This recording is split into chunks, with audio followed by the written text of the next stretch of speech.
ભરૂચમાં મની એક્સચેન્જના નામે કૌભાંડનો પર્દાફાશ। એસઓજી પોલીસે 55,22,000ના મુદ્દામાલ સાથે 2 શખ્સની ધરપકડ કરી।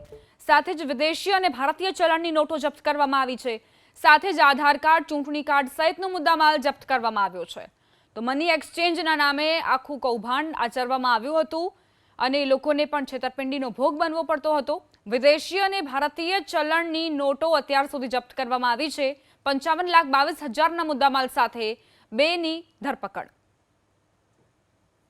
મની ટ્રાન્સફરના મની એક્સચેન્જના નેજા હેઠળ ફોરેન કરન્સી એક્સચેન્જ કરવામાં આવતી હોય, કોઈ લાયસન્સ વગર ગેરકાયદેસર રીતે આ પ્રવૃત્તિ થતી હોય, જે બાબતે ભરૂચ મહમ્મદપરા વિસ્તારના વલિકા શોપિંગ સેન્ટરના ભરૂચ ફોરેક્સના નામથી મોહમ્મદ તલહા ઇબ્રાહીમ પટેલ નાઓ દ્વારા આ પ્રવૃત્તિ કરવામાં આવનાર હોય, જેને કાયદેસર કાર્યવાહી કરતા ચેક કરતા ભારતીય ચલણી નોટની સાથે અલગ અલગ અન્ય દેશોની ચલણી નોટો મળી આવેલ। કુલ 38,43,000નો મુદ્દામાલ મળી આવેલ। આ સાથે જ આધાર કાર્ડ, ચૂંટણી કાર્ડ અને ડ્રાઇવિંગ લાયસન્સની 12 ઓરિજિનલ નકલો મળી આવેલ।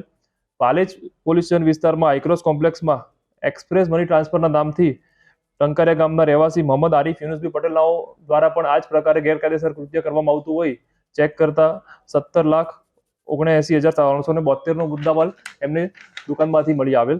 બંને ઈસમો પાસેથી આ મળી આવેલ ચલણી નોટો અને ફોરેન કરન્સી જે બાબતે કોઈ સંતોષકારક ખુલાસો કરવામાં ન આવેલ અને આથી 102 CRPC 102 મુજબ મુદ્દામાલ કબજે કરેલ છે અને 41(1D) મુજબ બંને જણાની ધરપકડ કરી હાલમાં એસઓજી પીઆઈ આગળ તપાસ કાર્યવાહી કરી રહ્યા છે।